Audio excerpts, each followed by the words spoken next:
வணக்கம். நண்பர்கள் இல்லாத உலகம் அப்படிங்கிறதே கிடையாது. இந்த நல்ல நண்பர்கள், கெட்ட நண்பர்கள், காரியத்துக்கு உதவுகிற நண்பர்கள், காரியத்தோடு பழகுகிற நண்பர்கள் அப்படின்னுலாம் ஒரு பட்டியல் போடுவோம். அதெல்லாம் வேற விஷயம். ஆனால் என்னுடைய நண்பர் மானாபாஸ்கரன் சமீபத்தில் பேசும்போது, ராம்ஜி இந்த சர்வர் சுந்தரம் படத்தை பற்றி சொல்லுவிய, அதே போல் எதிர்நீச்சல் பற்றியும் சொல்லு அப்படின்னாரு.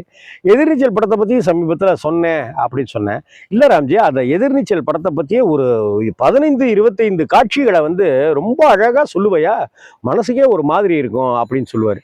அதே போல தான் என்னுடைய திருச்சி நண்பன், பாலிய நண்பன் சிவகுமார், சிவா, அவனும் அப்படி தான் சொல்லுவான். நேற்று இரவு அவன் ஃபோன் பண்ணி பேசுகிறான்.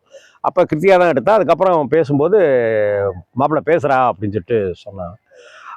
அந்த எதிர்நீச்சலில் என்னுடைய நண்பர்கள் வைத்த கோரிக்கை போல் நிறைய பேர் என்கிட்ட பேசுகிறவங்க தனிப்பட்ட முறையில் நான் சினிமாக்களை பற்றி பேசும்போது அப்படி தான் இது பண்ணேன். நான் சொன்னேன் இல்லையா, ஒரு கதை விவாதத்துக்கு அப்படி போயிருக்கும்போது நான் சொன்ன விஷயங்களில் ஒரு காட்சியை எப்படி அதை வடிவமைக்கணும், என்ன மாதிரியான டயலாக்கை கொடுக்கணும் அப்படிங்கிறதுக்கு நிறைய பாடங்கள் நமக்கு கிடைக்கும். நிறைய படங்கள் அதுக்கு உதாரணமாக எடுத்துக்க முடியும். அதை இன்ஸ்பிரேஷனாக எடுத்துக்கிட்டு, ஊக்கமாக எடுத்துக்கிட்டு நம்ம காட்சிகளை புதுசாக வைக்க முடியும். அப்படி தமிழ் சினிமாவில் அப்படி புதுசாக அப்படி காட்சிகளை அப்படி லட்டாக புதுசாக வச்சவரில் பாலச்சந்தர் சார் ரொம்ப முக்கியமானவர். அந்த பாலச்சந்தர் சாருடைய எதிர்நீச்சல் ரொம்ப முக்கியமான ஒரு படம். அந்த எதிர்நீச்சலில் மாடிப்பிடி மாது அப்படிங்கிற கேரக்டரில் நாகேஷை தவிர வேற யார் நடிச்சிருக்கலான்னு சொல்லுங்கள். சத்தியமாக சொல்கிறேன், யாருமே நடிச்சிருக்க முடியாது. அந்த எதிர்நீச்சல் படத்தை இன்னைக்கு ரீமேக் பண்ணுறதா இருந்தாலும் கூட ஒரு பயம் கிடையாது நாகேஷ் கேரக்டர் நடிக்கிறதுக்கு.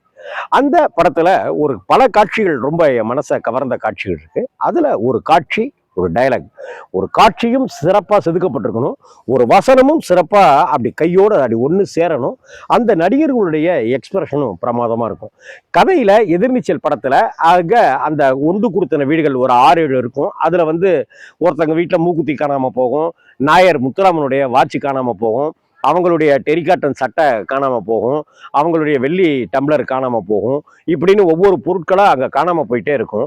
இந்த காணாமல் போன பொருட்கள் எல்லாத்தையும் மாடிப்படி மாது அப்படின்னு இருக்கிற நாகேஷ் தான் திருடிட்டாரு அப்படின்னு பழி போடுவாங்க எஸ்என் லக்ஷ்மி.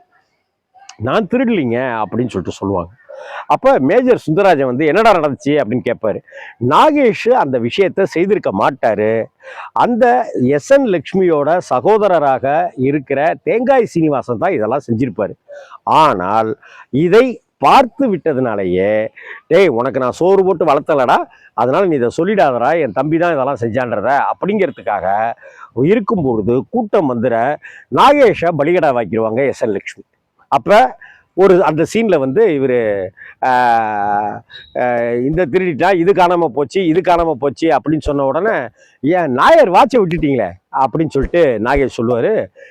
ஒரு திருட எப்படி இந்த பொருளை விட்டுட்டீங்களே, லிஸ்ட்டு சொல்கிறீங்க, திருட்டு போகிற லிஸ்ட்டு, இதை விட்டுட்டீங்களே அப்படின்னு எப்படி சொல்ல முடியும்? இதை வச்சு மேஜர் சுந்தரராஜனுக்கு ஒரு சமிக்கை, நான் திருடல அப்படின்றது. ஆனால் அந்த இடத்துல ரைட்டு அப்படின்னு சொல்லிட்டு விலகிடுவாங்க எல்லாரும். ஆனால் அதற்கு பிறகு இதே போல அப்படி நடக்கும்போது திரும்ப அதே போல அவர் இது மாதிரி நான் தான் திருடினேன் அப்படின்னு அவர் சொல்லக்கூடிய ஒரு சூழ்நிலை ஒன்று வரும். அப்போ எல்லாருமே இருப்பாங்க. இப்போ நாயர் முத்துராமன் அவர் இந்த மாதிரி இனிமேல் என்கிட்ட பேசாதரா அப்படின்னு சொல்லிட்டு அவர் போயிருப்பார். அப்படி போயிட்ட பிற்பாடு அந்த விஷயத்த ஜெயந்தி கேரக்டர், படத்தினுடைய ஹீரோயின் ஜெயந்தி, எஸ்என் லக்ஷ்மியோட மகள், அவங்க வீட்டில இருந்து எல்லா பொருளையும் கொண்டு கொடுப்பாங்க. இது மாதிரி எங்கள் மாமா தான் இது மாதிரிலாம் செஞ்சிட்டாரு, தேங்காய் சீனிவாசன் தான் அது மாதிரி செஞ்சிட்டாரு அப்படின்னு சொல்லுவாங்க. அப்போ அப்படியே அடி விட்டு வெளுத்திருப்பார் முத்துராமன் நாகேஷை அந்த சீனில் அடி வெளுத்திருப்பார். அப்போ 2 பேரும் அப்படியே நிற்பாங்க, அப்படியே முள்ள கீழே பார்த்துக்கிட்டு அப்படியே 2 பேரும் அப்படியே நெருங்கி வருவாங்க. முத்துராமன் அப்படிங்கிற அந்த நாயர் கதை கேரக்டர், மாடிப்படி மாது அப்படிங்கிற யாருமே இல்லாத அந்த அநாத நாகேஷ் கேரக்டர் திருட்டு பட்டம் சுமத்தி அடி உதையெல்லாம் வாங்கி அப்படி இருக்கும்போது அப்படி வருவாங்க. அப்போ பக்கத்தில் எல்லாருக்கும் அந்தந்த பொருள்லாம் கிடச்சிரும். அப்போ நாகேஷ் டேய் என்னை மன்னிச்சு அப்படின்னு சொல்லிட்டு முத்துராமன் சொல்லுவார். அப்படியே கதறி அப்படியே கட்டி பிடிச்சி முத்துராமனை கட்டி பிடிச்சி அழுவார். அப்போ வலியோடா அப்படின்னுவார். வலிக்குதா அடிச்சது அப்படின்னு சொல்லிட்டு கேட்பேன். இல்லை நாயர், நாயர் நண்பனோட மரணத்தை கூட தாங்கிக்கலாம் நாயர், ஆனால் நட்போட மரணத்தை தாங்கிக்கவே முடியாது நாயர் அப்படின்னு சொல்லுவேன்.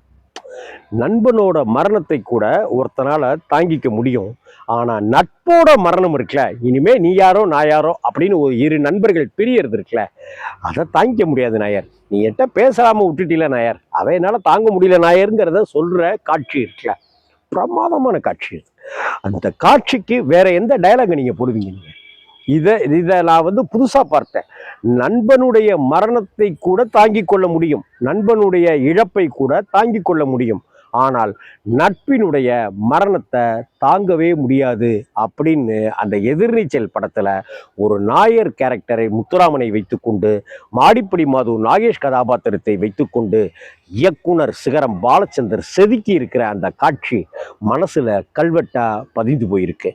என்னுடைய வாழ்க்கையில இருக்கட்டும், உங்களுடைய வாழ்க்கையில இருக்கட்டும், நண்பர்களை இழந்ததும் நடந்திருக்கும், நட்பை இறந்தது போனதும் நடந்திருக்கும். நட்பை இறந்ததையும் நம்மளால தாங்க முடியாத ஒரு நிலை ஏற்பட்டிருக்கும், நண்பனை இழந்ததையும் தாங்க முடியாத நிலை ஏற்பட்டிருக்கும். யோசிச்சு பார்த்தீங்கன்னா, நட்பை இழந்ததை போல ஒரு சோகம், ஒரு துக்கம் எதுவுமே கிடையாது. இந்த காட்சி ஒரு மனசுல பதிந்த ஒரு காட்சி. எதிர்நீச்சல் பார்த்தீங்கன்னா உங்களுடைய மனசுலையும் இந்த காட்சி பதியும். பாலச்சந்தர் அட அப்படின்னு உங்களை சொல்ல வைக்கும். வணக்கம்.